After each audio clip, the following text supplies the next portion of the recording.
харах юм бол түүнээс хойш эзнийх нь эхнэр Йосефийг харцаараа өдөж надтай унтаач хэмээн гуйв. Харин Йосеф татгалзаж эзнийхээ эхнэрт. Тэгэд би энд өөрийнхөө Библиэлд бас тэмдэглэсэндээ их сонирхолтой юм ярина заяа. Йосеф түүний эхнэрт юу гэж хэлдэг вэ гэхээр миний эзэн гэрийн доторх бүх эд хөрөнгийг мэддэггүй. Бүгдийг нь надад даалгасан учраас энэ гэрт надаас илүү их хүн байхгүй. Эзэн танаас бусад юу ч надад хориглоогүй учраас та бол түүний эхнэр. Би яаж ийм муухай хэрэг үйлдэж бурхандаа нүгэл үйлдэх бэлээ гэв. Тэгэхээр энд Йосеф ч бас 80 юм туулсан байгаа шүү дээ энэ чинь тийм ээ. Ах нартаа байрагдаад алуулах шахаад нүхэнд хэвтээ дараа нь зарагдаа Патифарын гэрт ирээд мэдээж хэрэг тэр анхны Египтийн сэтгэлээ арай нэг юм даван туулаад тэгээд Патифарын гэр оронд аваа эзэн түүнтэй хамт байсан учраас тэр бүх зүйлд итгэмжид хандсан. Түүнээс Патифарт байлгуулсан ч юм биш.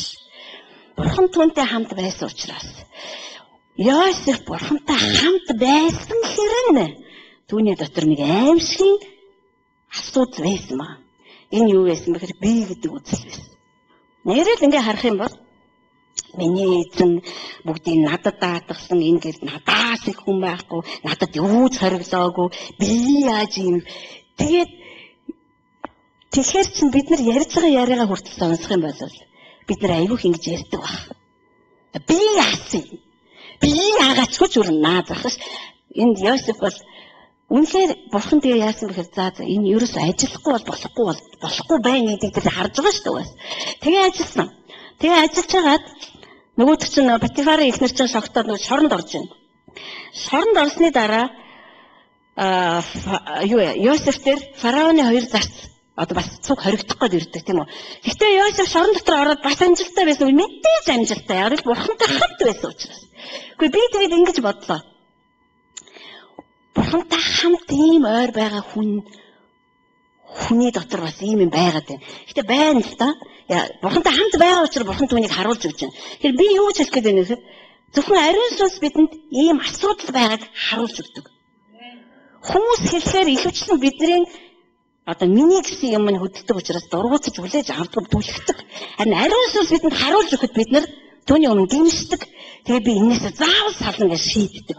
Тэгэхээр ариун сүнс Йосефтэй хамт байсан учраас Йосеф өөрийнхөө яриаг сонссон баг. Та нар ч гэсэн өөрийнхөө яриаг сонсдог, би ч гэсэн сонсдог болох хэрэгтэй байгаа байхгүй. Тэгээд тэр хоёр зарцын хоёулангийнх нь зүүдийг тайлаад өгчдөг байхгүй юу. Тэгээд Йосеф тэр хоёрт ингэж хэлж байгаа. 14-р эшлээс 40-14-өөс бүх юм чинь сайн болбол та энэ түүхийг уншихдаа тэр би намайг нэгдүгээр бид нар ярьж байгаа зүйлийг тэмдэглээд авчаарай. Би тэмдэглээд авчих. Их сонирхолтой байлаа. Өөрийнхөө яриаг сонсгож хэрэг болно. Тэгээд ингэж хэлж байгаа. Бүх юм чинь сайн болбол намайг дурсан санаарай. Намайг гэж юм тийм ээ. Надад инрэл хайр үзүүлж фараонд миний тухай хэлж энэ байшингаас намайг гаргаж өгнө үү. Үннээ хэлэхэд би бол еврейчүүдийн нутгаас хүчээр хүрэгдэж ирсэн хүн. Би энэ шоронд орох ямар ч хэрэг хийгээгүй гэж. Тэгээ энд бас мэдээж хэрэг тэгтээ Йосеф одоо зовлонгийнхаа эцсийн шатн дээр яваа шүү тийм ээ. Шорон бол түүний зовлонгийн эцсийн шат байсан. Одоо шоронгоос тэр фараоны өмнө очих үлдчихэд байгаа юм. Египтэд нэлээд хэдэн жил болсон гэсэн үг. Нэлээд хэдэн жил болсон, олон жил мэдсэн, бурхантай хамт алхсан хэрнээ бас нэг юм байсан байгаа байхгүй юу. Тэгээ бурхан яасан бэ гэхээр 2 жил дахиад нөгөөдгөө чинь тэнд нь мартцсан бүр. Бурхан ч мартаагүй л дээ. Мартсан мэд дүр үзүүлсэн маа. Бид нар ч гэсэн тийм байдаг ш. Бурханаас үнэн юм амладаг тийм үү бид нарт. 80 амлалт одоо байж л байна. Хаана вэ тэгээд. Гэхдээ тэр мартаагүй. Яагаад гэвэл тэр амлалтанд очисон байхын тулд та эцэрийн дотор маш хүчтэй бие үхэх ёстой юм аа. Есүс хэлдэг. Миний араас загалмаагаа дагаад явдгүй хүн бол миний дагалдагч биш ээ гэж. Өнөөдөр тэгвэл би Есүсийн дагалдагч биш гэдэгтээ эргэлддэг христч байхгүй. Өнөөдөр итгэсэн итгэгчээс авахлаад 10 жил 20 жилийн өмнө итгэсэн итгэгч хүртэл би Есүсийн дагалдагч гэдэг. Тэгвэл үхэдгүй. Үхэдгүй гэдэг чинь асуудал байна. Яг Есүс хэлсэн байхгүй. Есүс итгэдэг гэж дагахгүй. Харин загалмаагаа үрээд намайг дагах юм бол сайн намайг дагаж. Түүний загалмаа нь юу байсан Есүсийн? Бид нар алаад өгнө шүү дээ энийг бол. Би аягүй сайн санд. Мэлийн олон жилийн өмнө бараг 10 жилийн өмнө. би сүмд байжсэн чинь тэгээ манай сүмээ хоёр хүн хоорондоо маргалтж байгаа. Тэр нэг заалны шалыг угаах гээд тэгээд нэгнийх нь ээж юм байна л да. Тэгсэн чинь нөгөөтгөө угаад чи яагаад чи өнөөдөр ингэж угаачлаа гэж. Тэгсэн нөгөөтг нь хэлж байгаа байхгүй. Чи загалмаагаа өөрөө үүрээч гэж.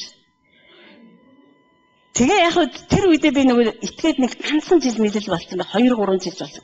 Би юу гэж бодсон. Яа, лав үгээр хэрэлддэг биш тэгээ бодчихсон байхгүй. Эсвэл нэрээ битээ хуцчаа өөрөө угаа гэжсэн дөрвөл ингэсэн арай болгосон юм шиг. Гэтэ загалмааг буруу харж байна. Буруу харж байгаа учраас энэ дотор асуудал байна. Загалмай бол ажил хийх тухай ерөөсөө биш. Загалмай бол үхэх тухай. Би үхэх тухай. Өөр юу ч биш. Есүс Петрт хэлдэж Петр чи сэлэн мэлэн байж далдагнаад яах вэ? Би зүгээр ганц шүглэхэд тэнгэрээс хурж ирээд хэдэн мянгаараа хурж ирээд намайг аварч чадна. Гэтэ би санаатаагаар аврагдахгүй байхыг өөртөө зөвшөөрд. Би өөр санаатаагаар энийг хийж яагаад гэвэл ингэх ёстой учраас. Авах ёстой, эдлэх ёстой, эрхээсээ татгалзах нь үхэх байхгүй юу? Тийм учраас загалмайгаа үүрж явна гэдэг бол би энэ дэлхийгээс хүртэх ёстой бүр 100% хүртэх ёстой шудраг байдал, хүртэх ёстой эрх, хүртэх ёстой одоо юу гэдэг сайн сайхан тэр бүхнээс санаатаагаар татгалзаж байна гэсэн үг. Гэхдээ Буддын даяанч ламшигч юм уу, католикийн гэлэнмаашигч зүгээр л утга учиргүй үгүй би өөрийгөө даруусгаж бүх юмнаас татгалзаж чинь тэр биш. Зүгээр би татгалзаж хийж хүрэх тэр зорилгын улмаас бидний дотор үхэл явагдах хэрэгтэй болж байгаа. Тэгэхээр Йосефийн хувьд үхэж өгөхгүй нэг юм юу байсан бэ гэхээр би гэдэг зүйл юм байсан. Миний дотор ч гэсэн тэдэн хувьтай байж байгаа. Таны дотор ч гэсэн хүчтэй оршиж байгаа. Хэрэг бигээ үхүүлчих юм бол бид нэр загалмаагаа өөрөө түүнийг дагаж гин гэсэн үг. Есүс Бурхны хүү байсан. Есүс тэрч байдгаа. Есүс ингэсэн шүү дээ. Татвараа төлдөг шүү дээ Есүс. Татвараа төлөхгүй байх эрх Есүс байсан уу? Хүч өстой хамгийн их байсан Есүс.